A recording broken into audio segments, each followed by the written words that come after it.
My name is Mark Donovan. I'm 42 years old, and I'm a systems analyst by trade. I've always been a quiet type, the guy who works behind the scenes, the one who spots problems before they become disasters. That's my specialty, anticipating failure, planning ahead, staying 3 steps in front of everyone else. For 12 years, I stood beside my wife, Claire. I believed in her vision, her dream of building something meaningful. She wanted to create an organic cosmetics brand called Pure Bloom. Natural ingredients, sustainable practices, ethical sourcing. It was a beautiful idea, and I wanted to help her make it real. So, I did what any devoted partner would do. I quit my stable job at a software company where I was earning $78,000 a year. I invested $140,000 of my own savings into her business. I became the developer, the designer, the accountant, the strategist. I built the e-commerce platform from scratch. I handled inventory systems. I negotiated with suppliers. I worked 18-hour days while she focused on branding and marketing. I never asked for credit. I never demanded recognition. I just wanted us to succeed together. And we did succeed. After years of grinding, after countless sleepless nights and near bankruptcy scares, we finally landed the big one in early 2025, a $5 million contract with a major retail chain. $5 million. It was everything we'd worked for, everything I'd sacrificed for. I thought we'd celebrate together. I thought this was our victory. I was wrong. 2 days after we signed that contract, I received an email. No phone call, no face-to-face conversation, just a cold, sterile email with no subject line. It read, "Mark, we need a break. The business requires a different dynamic now, and you being off the team is part of that. No hard feelings. No hard feelings." I sat there staring at my laptop screen. I read it once, then twice, then 3 times. I didn't scream. I didn't throw anything. I didn't even respond right away. I just archived the message and closed my laptop. If you enjoy stories of cold-blooded revenge and gripping plot twists like this video, then subscribe to the channel now. There are brand new unreleased stories here every day, each one more intense than the last. Claire had always been charismatic. She was a natural communicator, the face of the brand. But over the previous 6 months, she'd surrounded herself with new people. Specifically, one person, Ethan Granger. Ethan was a so-called business coach, one of those guys who throws around buzzwords like synergy and disruptive innovation while wearing expensive suits and posting motivational quotes on LinkedIn. I'd done my research on him. 3 failed startups, 2 bankruptcies, a trail of angry former business partners. But Claire was enchanted by him. Her public explanation for pushing me out was simple. Mark can't keep up with the pace of the company anymore. Translation, now that the money had arrived, she didn't need me anymore. But here's the thing about being a systems analyst. You learn to read patterns. You learn to see the warning signs before the crash happens. And I'd been seeing those signs for months. Claire's language had shifted. My project instead of our project. My team instead of our team. My access to the CRM system had been quietly limited. My suggestions in meetings were ignored or credited to someone else. My intuition had been screaming at me for weeks. Something was being orchestrated behind my back. So I prepared quietly, methodically. All the code for the e-commerce platform existed in private repositories linked to my name. And there was something else Claire had forgotten about, something she dismissed as a technical detail months earlier. I had registered the Pure Bloom trademark in my name alone. And I still had the original partnership contract we'd signed when the business started back in 2013, notarized and dated, documented my financial investment and my role as co-founder. When I dug deeper, I discovered the full extent of what was happening. Ethan had been helping Claire court international investors. They'd already drafted a new partnership agreement, one that completely erased my name from the company's structure.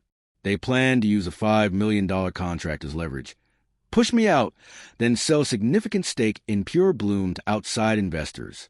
There was just one problem with their plan. The intellectual property for Pure Bloom belonged to me. I didn't act immediately. That's not how you win. Emotional reactions lead to mistakes. And I'd spent 12 years making sure this business had no vulnerabilities. I wasn't about to create one now by losing my composure.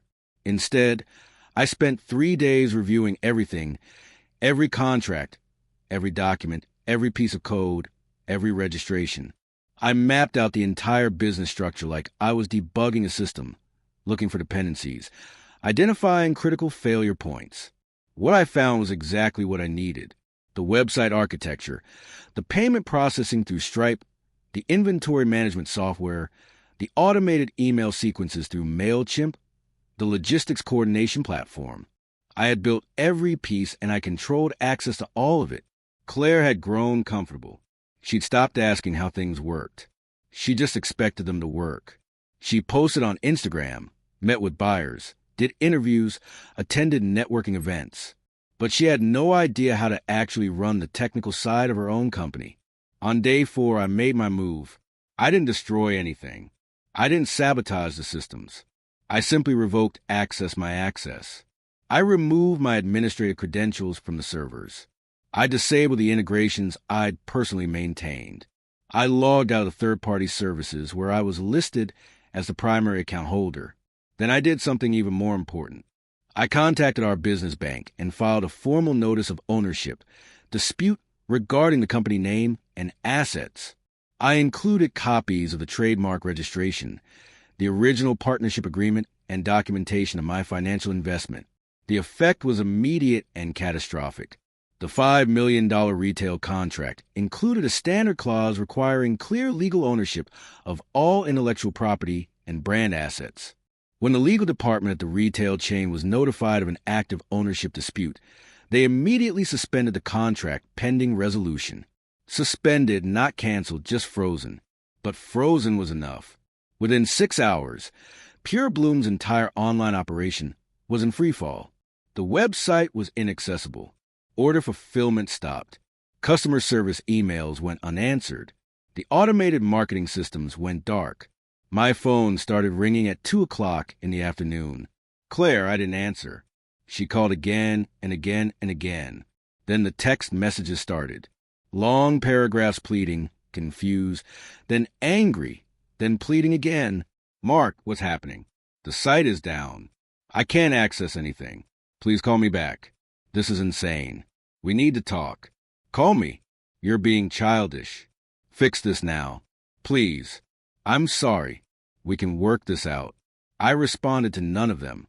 That evening, I received an email from Ethan Granger. The subject line read, "Legal consequences." The email was exactly what I expected. Threatening language, vague mentions of lawsuits, claims that I was sabotaging the business, warnings that I'd lose everything if I continued down this path. I replied with a single sentence. I look forward to hearing from your attorney. Then I sent my own legal notice, a cease and desist letter drafted by a corporate attorney I'd quietly retained 2 weeks earlier, demanding that Claire immediately stop representing herself as the owner of Pure Bloom and cease all business operations using the brand name until the ownership dispute was legally resolved. The next morning, flowers arrived at my apartment building. 2 dozen roses. The card read, "Let's talk like adults, please, Claire." I threw them in the trash. By day 3 of the shutdown, Claire showed up at my apartment. I watched her through the door camera. She knocked. She waited. She knocked again. She tried calling my phone while standing outside my door. I could hear it ringing in the other room. I didn't open the door. She finally left after 20 minutes. That same afternoon, I received a call from an unknown number. I answered, "Mark, this is David Brennan. I'm an attorney representing Claire Donovan regarding the Pure Bloom business matter. I'd like to discuss a resolution." "I have an attorney," I said. "Have your client contact mine." The information is in the cease and desist letter. "Mark, let's be reasonable here. You're destroying a viable business over a personal dispute." "No," I said calmly. "I'm protecting my intellectual property and my financial investment. There's nothing personal about it. Your wife is willing to offer you settlement, a fair one.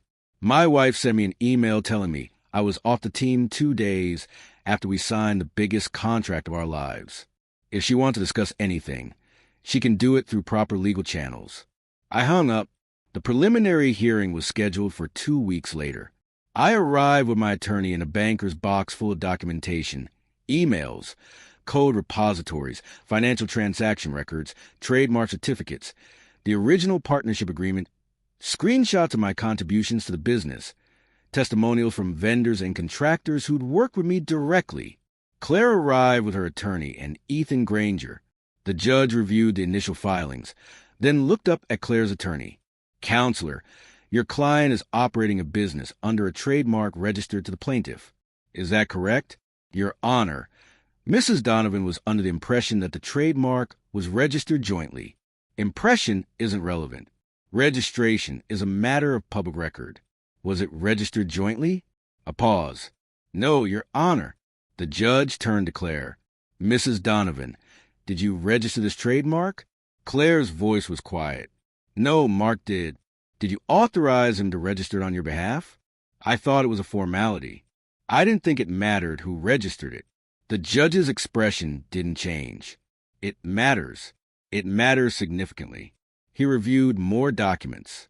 Then he looked at Claire's attorney again. Your client also cannot demonstrate primary authorship of the digital infrastructure, cannot produce evidence of financial investment equal to or greater than the plaintiff's, and cannot provide a single document showing independent ownership of the business assets. Is that accurate? Your Honor, Mrs. Donovan built the brand. She is the face of Pure Bloom. The judge cut him off. Being the face of a brand is not the same as owning it. Without clear intellectual property ownership, she doesn't have the legal standing to operate under this name. This is straightforward trademark law. I watched Claire's face. She was crying, quietly but unmistakably. The judge issued a temporary injunction.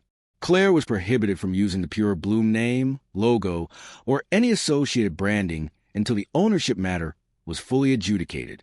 She was also prohibited from fulfilling the retail contract or engaging in any business operations using my intellectual property. Ethan Granger didn't say a single word during the entire hearing. When we left the courtroom, he was already gone, and within weeks, he disappeared from Claire's life entirely, moving on to his next target in Austin, where he apparently started coaching crypto entrepreneurs. The injunction was the beginning, not the end. I had no interest in dragging this out longer than necessary, but I also wasn't going to settle for anything less than what I deserved. I'd built Pure Bloom from the ground up. I'd invested my money, my time, my expertise, and I'd been discarded the moment I was no longer convenient. Now it was time to decide what came next. I could have destroyed everything. I could have let the business collapse completely, walked away, and watched Claire lose everything she'd worked for. Part of me wanted that. But revenge isn't about destruction. It's about justice. It's about making sure the person who wronged you understands exactly what they lost. So I did something better. I rebuilt. Within a week of the injunction, I began work on a new brand. I called it Bloom Forge. The name was intentional. It represented creation, transformation, strength, everything Pure Bloom had been, but better evolved. I shifted the focus. Instead of targeting primarily women with organic skincare, I developed a line that was gender-neutral and male-focused. Natural ingredients, sustainable packaging, minimalist design, the kind of product that appealed to a younger, more diverse demographic. I reached out to 2 people who'd worked with me during the Pure Bloom days. Sarah Patel, a logistics coordinator who'd been quietly pushed out by Claire 6 months earlier, and Marcus Webb, a marketing strategist who quit after Ethan Granger dismissed his ideas in a meeting. Both of them said yes immediately. We worked fast. I already had the technical infrastructure. I just needed to rebrand it, refine it, and relaunch it. Sarah handled supplier relationships and fulfillment. Marcus built the marketing strategy. I managed everything else. 90 days after the injunction, in late spring of 2025, we launched Bloom Forge. The response was immediate. We learned from every mistake Pure Bloom had made. Our packaging was better. Our messaging was sharper. Our website was faster and more intuitive. And most importantly, our products were genuinely good. Within 3 months, we had consistent revenue. Within 6 months, we were profitable. And then something unexpected happened. I received an email from a buyer at a major retail chain. not the chain that had frozen the Pure Bloom contract, their competitor. The email was direct. We've been following Bloom Forge's growth. We're interested in discussing a partnership. Would you be available for a meeting? I was available. The meeting happened 2 weeks later at their corporate headquarters in Chicago. 3 executives, a senior buyer, and a contracts manager. They'd done their research. They knew about Pure Bloom. They knew about the legal dispute. They knew I'd been pushed out. The senior buyer, a woman named Catherine Liu, got straight to the point. We're impressed with what you've built in such a short time frame. She said, Bloom Forge has a clear identity, strong branding, and the kind of growth trajectory we look for in partners. We want to bring your products into our stores nationwide. What kind of scale are we talking about? I asked. She slid a folder across the table. Initial order of $6.2 million with options for expansion based on performance. $6.2 million. More than the contract Claire had signed with her retail chain. More than everything we'd worked toward with Pure Bloom. I kept my expression neutral. I'll need to review the terms with my team. Of course, take your time, but Mark, she leaned forward slightly. We don't do business with people who can't deliver. You've proven you can. That's why we're here. I signed the contract 3 weeks later, in early September 2025. The news spread quickly in the industry. It's a small world, especially in natural cosmetics. Word got back to Claire within days. She called me. I didn't answer. She sent an email.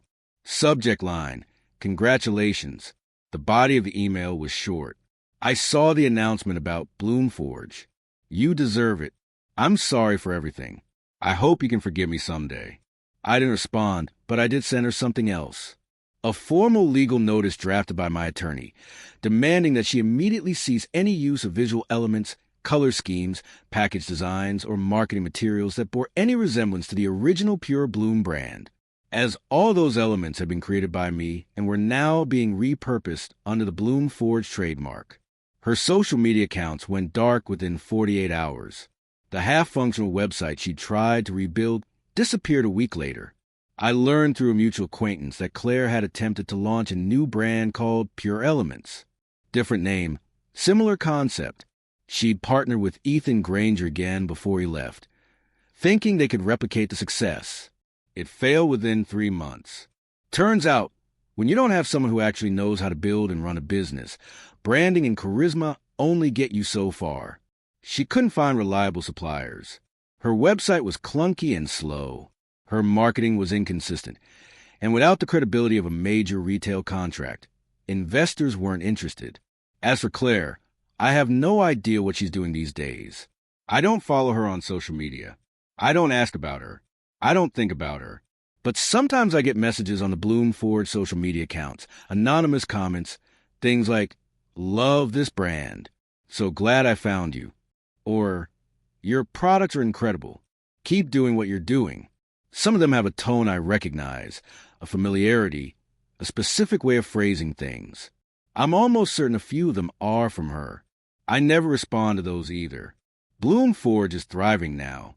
We expanded into body care products last quarter.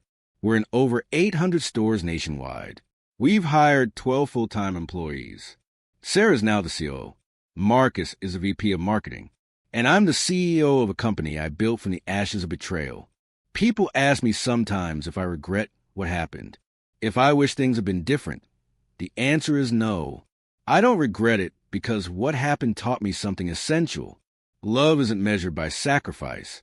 It's measured by reciprocity, by respect, by partnership. You can pour everything you have into someone else's dream, but if they don't value your contribution, if they don't see you as an equal, then you're not building something together. You're just being used. The real victory wasn't destroying Claire's business. It was realizing I didn't need her to succeed. I never did. I built Pure Bloom. I could build anything. And I did. Some people think revenge is about making the other person suffer. But that's not it. Real revenge is showing them that you're better off without them.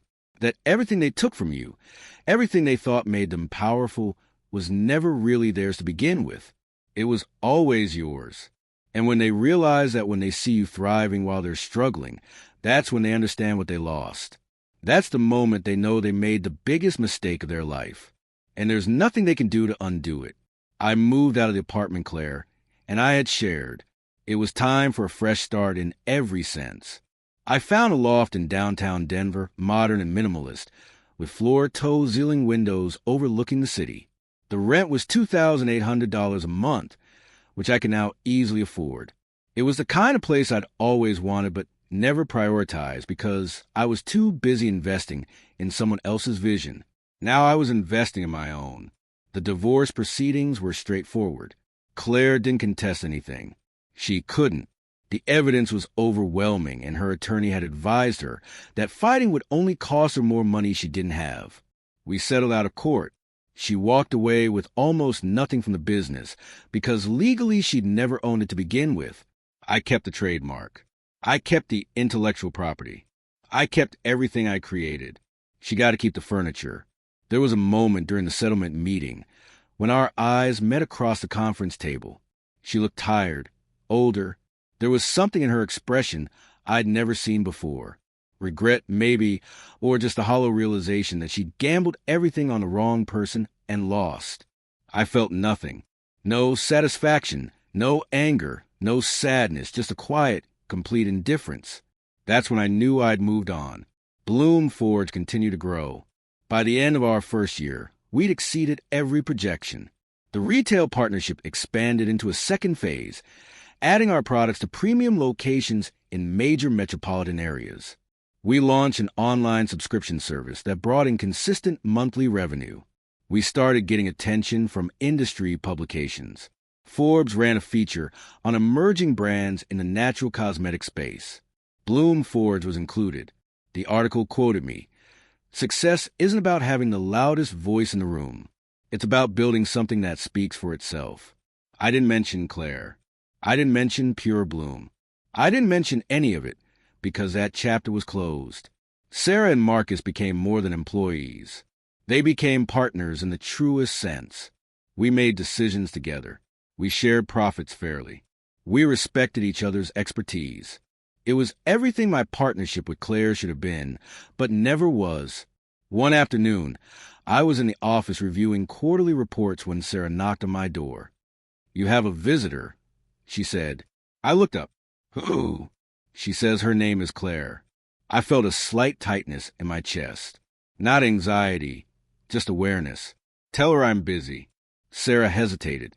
She's been waiting for 2 hours. She says it's important. I considered sending her away, but curiosity won. 5 minutes. Claire walked into my office looking like a different person. She'd cut her hair short. She wore jeans and a plain sweater instead of the designer clothes she used a favor. "Thank you for seeing me," she said quietly. I didn't stand up. I didn't offer her a seat. "You have 5 minutes. I'm not here to ask for anything. I just wanted to say I'm sorry. Really sorry for all of it. Okay, I was wrong about everything. About pushing you out, about listening to Ethan, about thinking I could do it without you." Her voice cracked. I threw away the person who made everything possible. I leaned back in my chair. "You did." She nodded slowly. Tears formed in her eyes. "I know that now."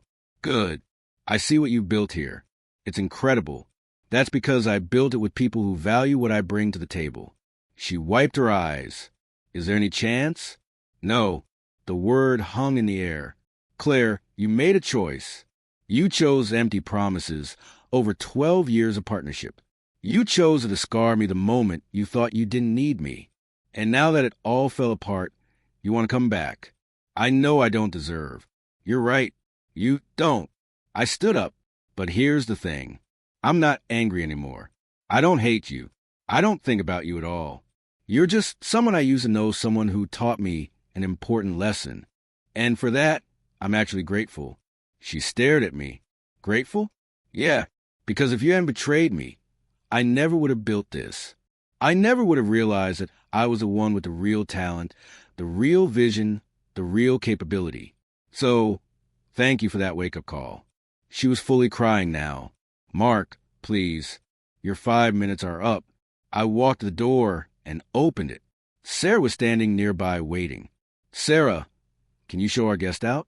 Claire looked at me one more time. I really am sorry. I believe you, I said, but sorry doesn't undo what you did. It just means you've realized the consequences. She walked out. I closed the door behind her and returned to my desk. I never saw her again. Looking back now, I realize that the worst thing Claire ever did to me was also the best thing. She forced me to stand on my own. She forced me to recognize my own value. She forced me to stop giving away my power to someone who didn't appreciate it. And in doing so, she gave me the greatest gift imaginable: freedom. Freedom to build on my own terms. Freedom to choose partners who respect me. Freedom to create something I'm genuinely proud of. Bloom Forge isn't just a business. It's proof that you don't need someone who betrayed you. It's proof that the real strength was inside you all along. It's proof that sometimes the best revenge isn't destruction, it's construction. Building something so successful, so undeniable, so fundamentally better than what you had before that the person who wronged you can't help but see it. Can't help but know that they had a chance to be part of something great, and they threw it away. That's the revenge that lasts. Not anger, not bitterness, not hatred, just success. Quiet, undeniable, permanent success. And the knowledge that you didn't need them after all. I still get those anonymous messages, sometimes on social media.